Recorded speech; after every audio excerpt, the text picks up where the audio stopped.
Okay, good evening, everyone, and welcome to the April 7th, 2026 work session of the Town of Ossining. Please rise and join me for the Pledge of Allegiance. Pledge allegiance to the flag of the United States of America and to the republic for which it stands, one nation, under God, indivisible, with liberty and justice for all. Just the record on special meeting. And special meeting. Councilman Weiss, Councilmember Fields Toohill, Here? Councilman Manicchio, Here. Supervisor Feldman, Present. Supervisor and Town Board announcements. Okay, so New York State has a burn ban in effect from now until May 14th. Spring brings a much higher risk of wildfire, so it's important to do your part and follow the rules. For more information on the state's burn ban, please visit dec.ny.gov. Moderate income households in New York State may qualify for monthly discounts on their utility bills through Expanded Energy Affordability Program, EEAP. To learn more, visit nyeeap.com/program. AARP Tax Aid is running free tax prep on Thursdays in the Ossining Public Library through April 9th. To make an appointment, please visit freetaxhelpwestchester.com or call 914-353-0345. Jazz at the Lodge returns every Thursday night. Please visit jazzathelodge.com for the schedule and details.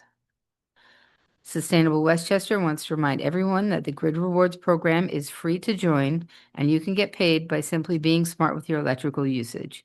Visit sustainablewestchester.org for more information. I got like $125 this year. Bethany Arts Community welcomes artists ages 21 plus working in any discipline, medium, including visual arts, sculptors, writers, and more. Our fall multidisciplinary residency enjoy an environment where artists from different disciplines and walks of life can work in community and near each other, creating opportunities for generative collaboration and cross-pollination. The 2026 fall multidisciplinary residency runs for one 2-week session of 12 artists from September 22nd to October 6th. Artists are provided room, board, a private studio conducive to the artist medium and/or project, 3 meals a day, and a $225 stipend per week upon completion of the residency. If interested, you can apply at bethanyarts.org. The deadline to apply is May 6th. The Project Mover e-bike program is returning this week. The e-bike program provides affordable, healthy transportation alternative and helps us reduce our carbon footprint while letting people stay active. I did notice the bikes are out. Tomorrow, April 8th at 7:30 p.m., the spring lecture series at Chattahoochee Yacht Club will be presenting The Unknown Palisades, a slideshow through time. It will be presented by historical interpreter Eric Nelson, and the admission is free. T-Town's Hop into Spring family event is scheduled for Sunday, April 12th at 11 a.m. Learn about rabbits and other members of this fascinating order of animals, and also enjoy crafts, some related crafts. Visit ttown.org to sign up. In recognition of Donate Life Month, the Ossining Volunteer Ambulance Corps has partnered with the Office of our Assemblywoman, Dana Levenberg, to host a blood drive on Monday, April 13th from 1 to 7 p.m. On Thursday, April 16th, starting at 7 p.m., Sing Sing Kill Brewery will be running the Revolutionary History and Craft Cocktails program as part of Ossining's 250th commemorations. Learn about Ossining's Revolutionary War history through bespoke cocktails. Ossining will be celebrating Arbor Day on Friday, 24th in the Nelson Sitting Park at 1:30 p.m. Commemorate the 250th anniversary of the United States by joining us to plant a living monument to our history and our future. Inspired by the liberty trees of the American Revolution, we are planting a native elm to symbolize our enduring democracy. The 16th Annual Earth Day Festival will be held on Saturday, April 25th from 11 a.m. to 6 p.m. Green Ossining hosts Westchester's largest Earth Day celebration at our Lewis Engelfront Waterfront Park. This free event features live music, eco demonstrations, sustainable food options, and so much more for the whole family. Please remember, Neighbors Link is a great source of information and community resource for our immigrant population. Please visit their website, www.neighborslink.org, and click Resources to register to attend informational webinars about knowing your rights in both English and Spanish, and to find contact information for a trusted professional. As always, our Ossining Public Library will be hosting many events, including movies, crafts, meditation, tutoring, yoga, book clubs, and more. Please see their website, ossininglibrary.org, for more information. The Loft LGBTQ+ Community Center has everything from events and programs, resources, and presentations, all dedicated to providing support to everyone who's a part of the LGBTQ+ community, including many virtual and in-person support groups, clubs on a multitude of different topics. Please check out their website at loftgaycenter.org for more information. And for many more fun and interesting events being held locally, you can look at the supervisor's update on the supervisor's webpage to see them. Thank you. Does anybody have any other event? Okay, thank you. Board resolutions, resolution tax certiorari settlement, NAD Realty LLC. Be it resolved at the recommendation of the town assessor and the town council and finding it to be in the best interest of the town. The town board approves the settlement of the tax certiorari proceedings pending as NAD Realty LLC versus Town of Austining et al. Westchester County Supreme Court numbers 62010-2020, 64358-2021, 66191-2022, 68476-2023, 73291-2024, and 72695-2025 for the property located at 79 South Highland Avenue, Village and Town of Austining, Section 97.07-7-38, as set forth in the proposed consent judgment covering the assessment years 2020 through 2025, with an estimated total town refund of $2,856.72, and to the extent possible, the 2026 tax bills based upon the settled 2025 assessment roll to be adjusted per the consent judgment.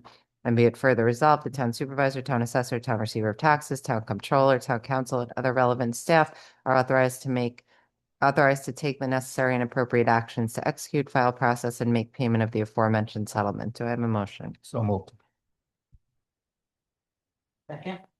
All in favor? Aye. Resolution tax certiorari settlement, Victoria Home for the Aged, Inc.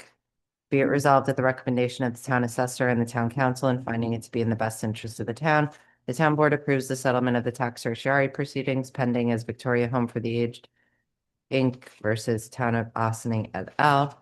Westchester County Supreme Court number 72356-2024 for the property located at 25 North Malcolm Street, Village and Town of Austining, Section 89.19-1-11, as set forth in the proposed consent judgment covering the assessment years 2024, 2025, and 2026, with a reduction in assessed value but no exemption being applied to the property.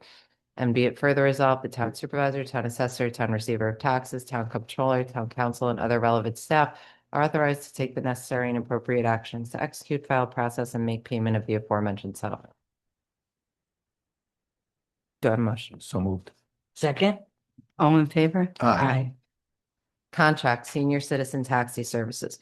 Resolved that the town board of the town of Austining authorizes the supervisor to sign contracts with the following taxi cab operators to operate in the senior citizen taxi services program for calendar year 2026. Agia Taxi Inc., Brothers Taxi, CRC Taxi LLC, Renan A. Cabrera San Martin, Equa Taxi and Limousine, Louise R. Lecrae, LNL Safety Taxi, Mary Taxi Corp., Mommy's Taxi Inc., New Mega Taxi Inc., Radio Taxi, Skyriders Taxi and Limo LLC, Spring Taxi, Super Taxi, Union Taxi, Express Taxi Inc. Do I have a motion? So moved. Second. All in favor? Aye.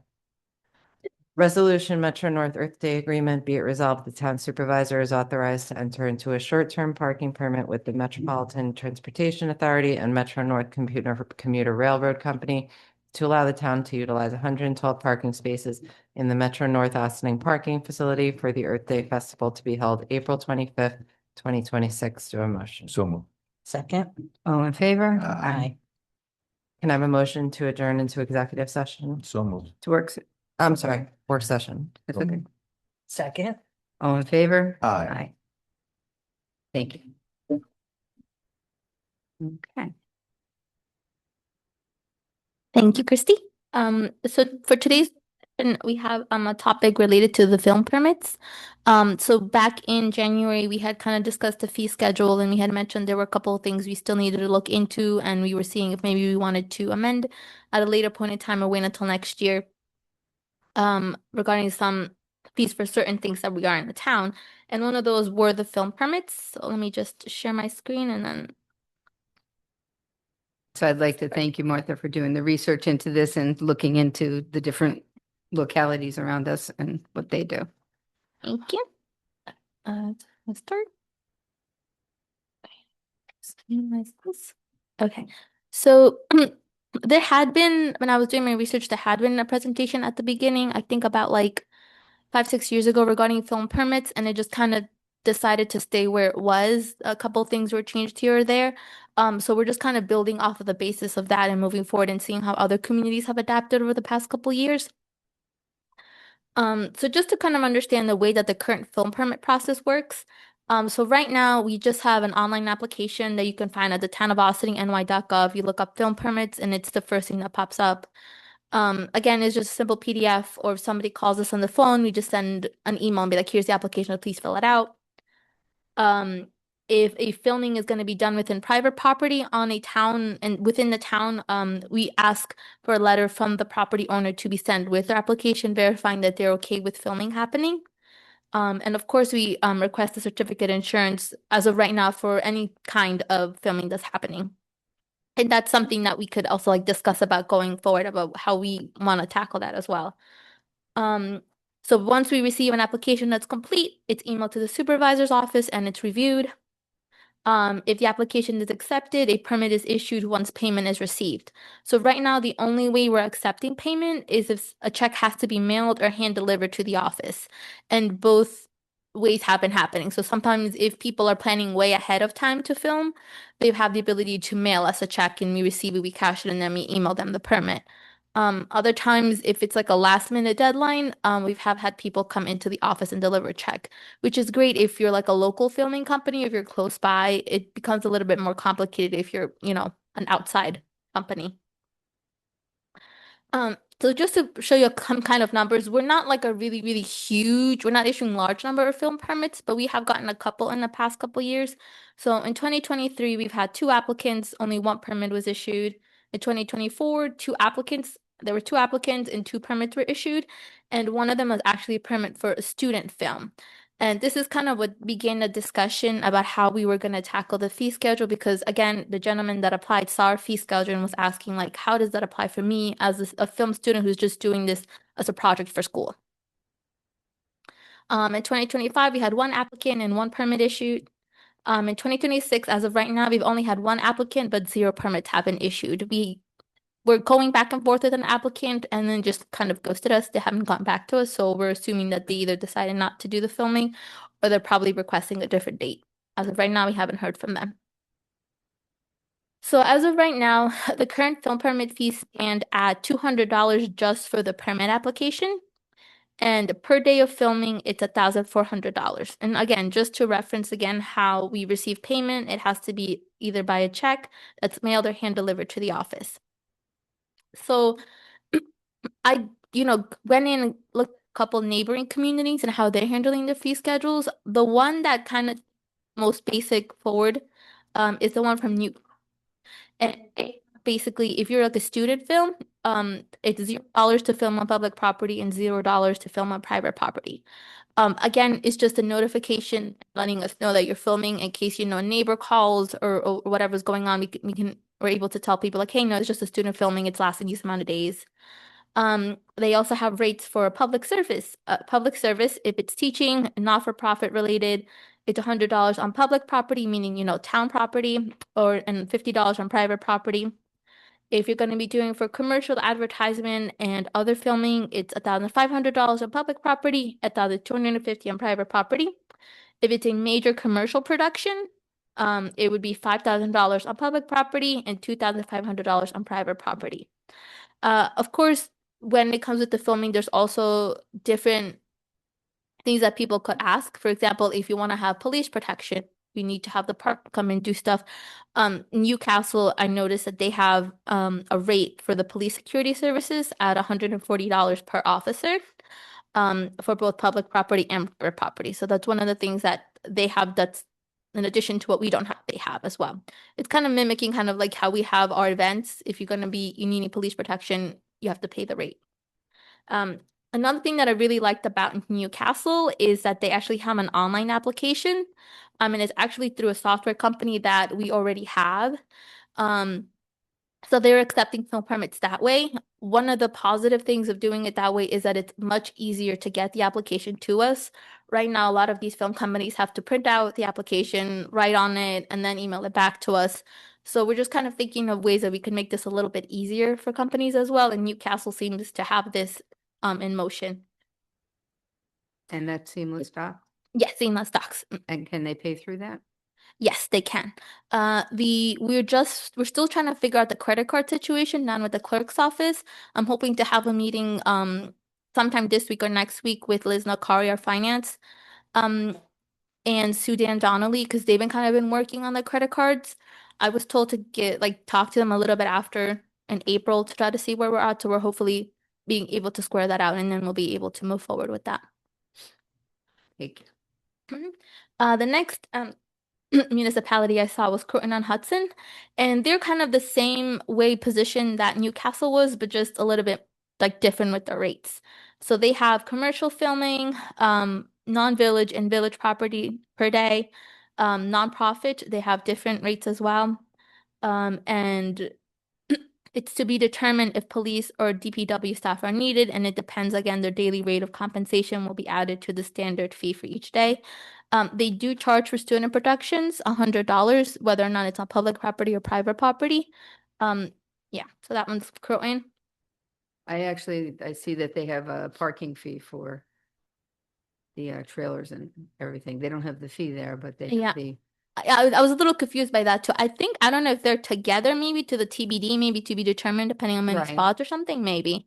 So that could be something else that we could include in ours if we wish to. So Newcastle and Croton were kind of simple, straight to the point. The next one is for the village of Briarcliff Manor.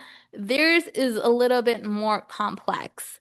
They have different tiers that they divide the filming in. So there's a type 1 permit, and it has to meet certain conditions. So for example, a type 1 permit, it's filming or even photography that is going to be limited to just indoor location or outdoor location, and it's fully contained to private property. The size of the entire cast and crew and support staff has to be 20 or less. Filming or photography is limited to only daytime hours. Filming or photography is limited to 5 or fewer continuous days at the location.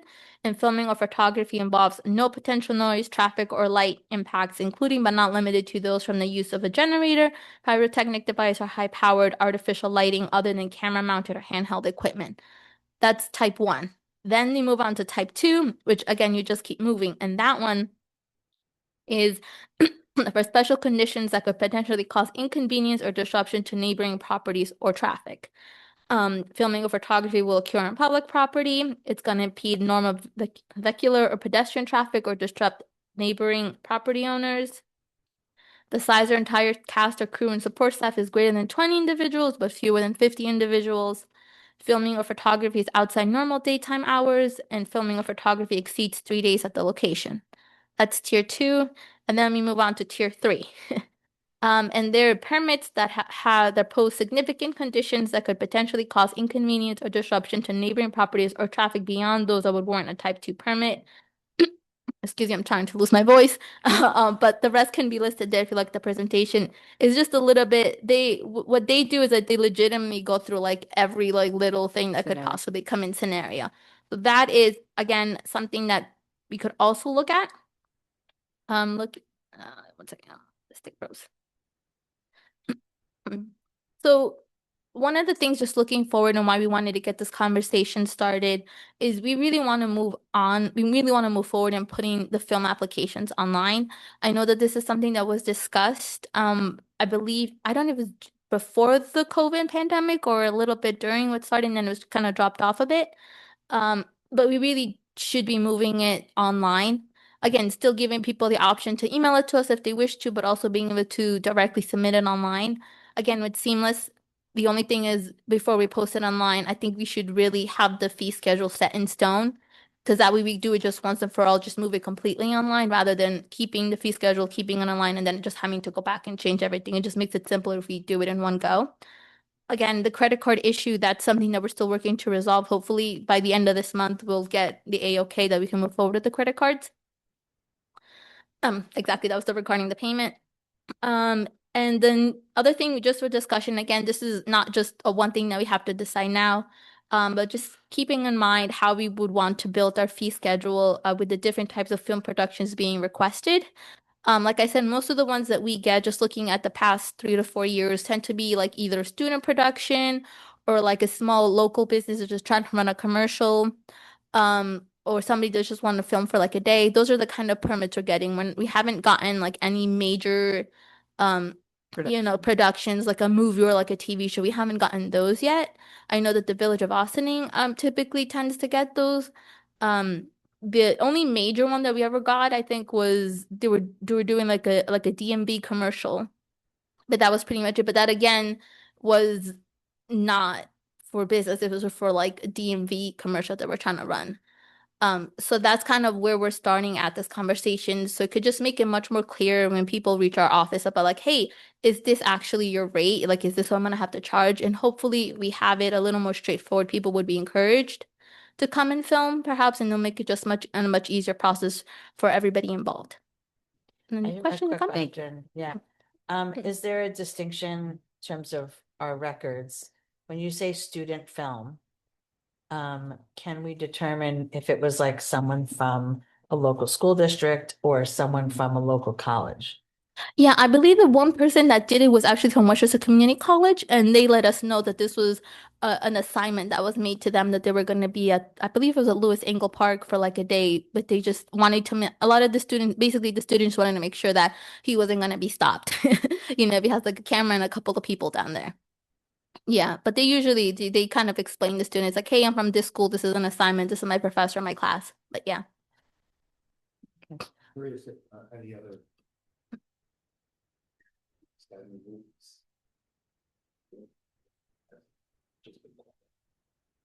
I have not heard of any, just have you heard of any?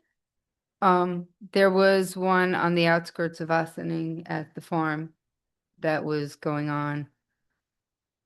They're always around scouting, so, I forget, there was one a little south of us. They were doing a big movie. I think it was Larchmont or something. I do like the option, to charge for the vehicle. So even if it says to be determined, trailer slash, vehicle parking to be determined, because that's something they often ask us for during bigger productions. Do we have the villages, or they're kind of flexible on what they charge per I can, situation? let me see, I can look up that one. Okay. I didn't I didn't necessarily want to look at them as much as the village because I know that they get a lot more applications and there's a lot more like heavily like movie like I mean I know Spike Lee was here at some point in time. Right. So that's what I was kind of a little bit hesitant to look at them. But I can look at them and let me see what they show up with. Okay, sorry. While Martha's looking at that, this is something that the board and the previous supervisor had looked at. And my recollection is that the reason why the discussion kind of tapered off is because in conjunction with the fees, there's this concept of also putting in the code some regulations. Currently, there's nothing in the code regarding filming. Nothing requiring someone to submit an application, or impose fees, anything like that. So that's something that we would probably need to look at, as part of this whole process. Now, it doesn't need to be that in depth. But something that actually permits these activities and authorizes its regulation, I think would be appropriate if the board is going to be diving into this more deeply.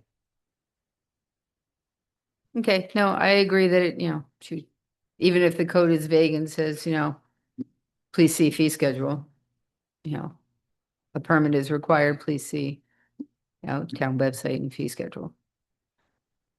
Um, I did find it for the village. So the village is charging $1,400 for filming anywhere on Village of Austining, whether it's private property or public property. That's their set rate.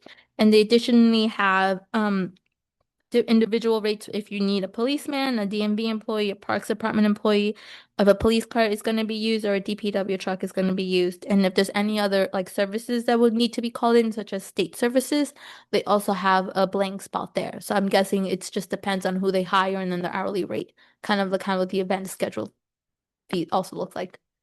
What's their student look like? Do they charge student filming? It doesn't say that on their application.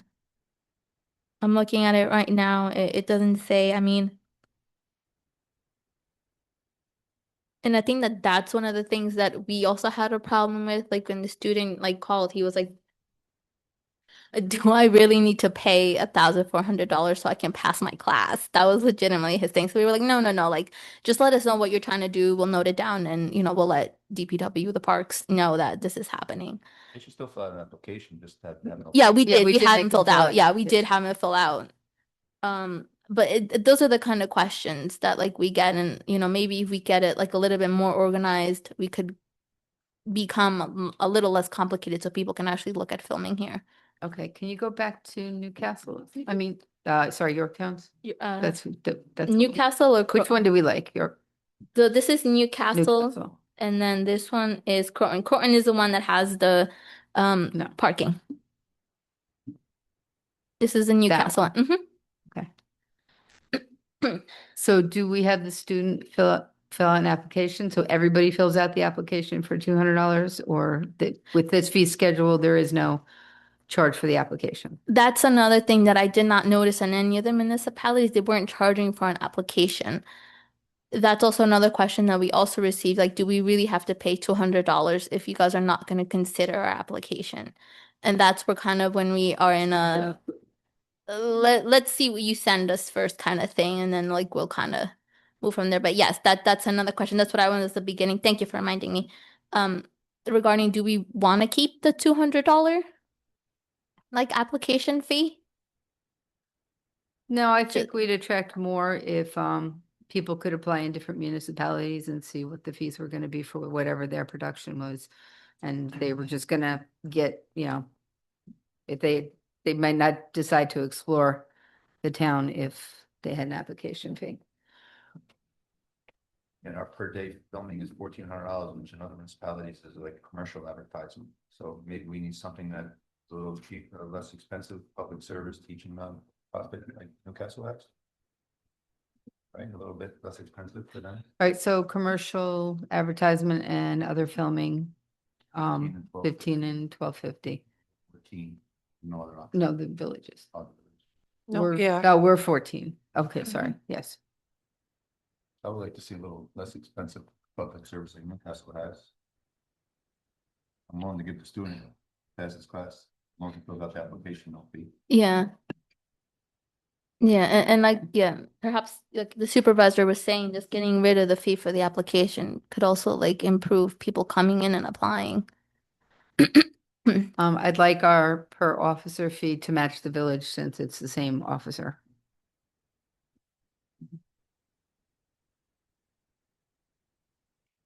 Um,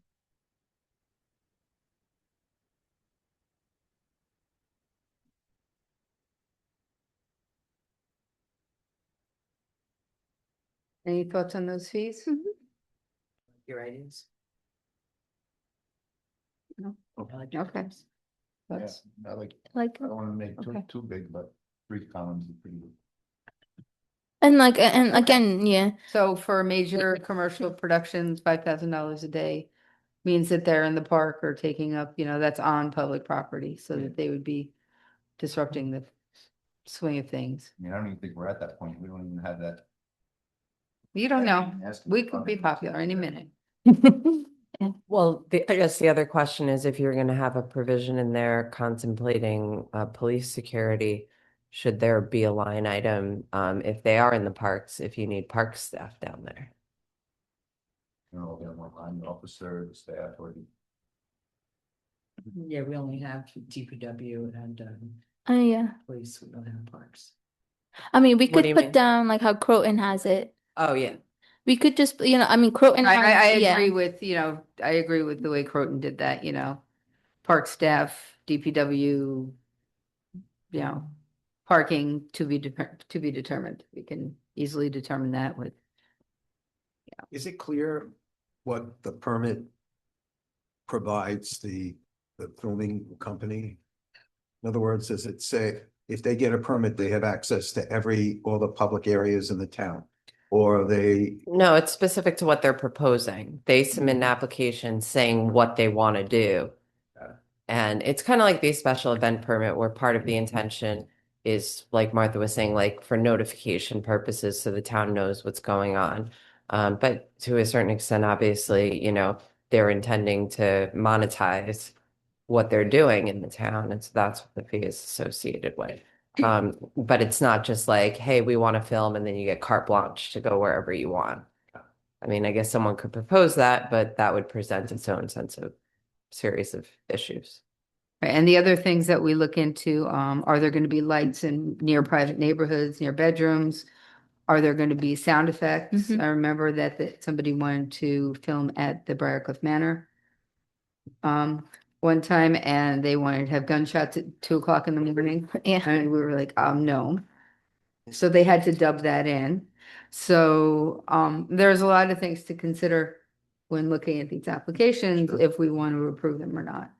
And you work hand in hand with the film company to make sure that it fits, what part of the community that they're looking to occupy at the time. a good move to go to PDF, right? Just move it. Yeah, moving it online is gonna make it much easier because most of the time, like we get a phone call and they're like, "Oh, where's the film permit application?" Like we don't see it on your website. So moving it like to one way, because what a lot of these companies do is they fill out so many of these that they're just ready to send it all, and they're like, "Well, where can I sign it? Like, where can I?" And they're like, "Oh." And unfortunately, my email is so long because of my last name. A lot of the times, like it bounces back. So I'm like, oh no, just email it to Evan. Evan has a shorter last name. He'll get it and they'll forward it over to me. Or sometimes I'm like, just email it to the supervisor. She'll get it. And then I tell Liz, like, hey, by the way, a film application is coming.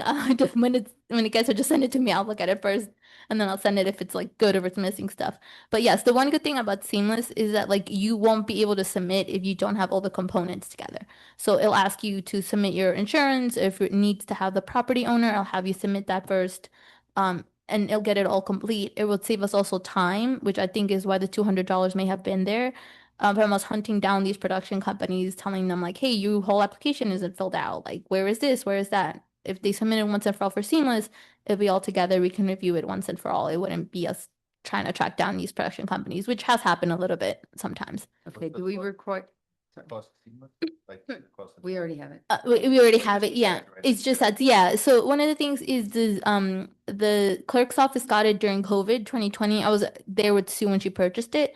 And she actually was able to get 2 extra licenses for the town and for the village. So the village personnel uses it, and then we use it also for personnel. We're starting to use it.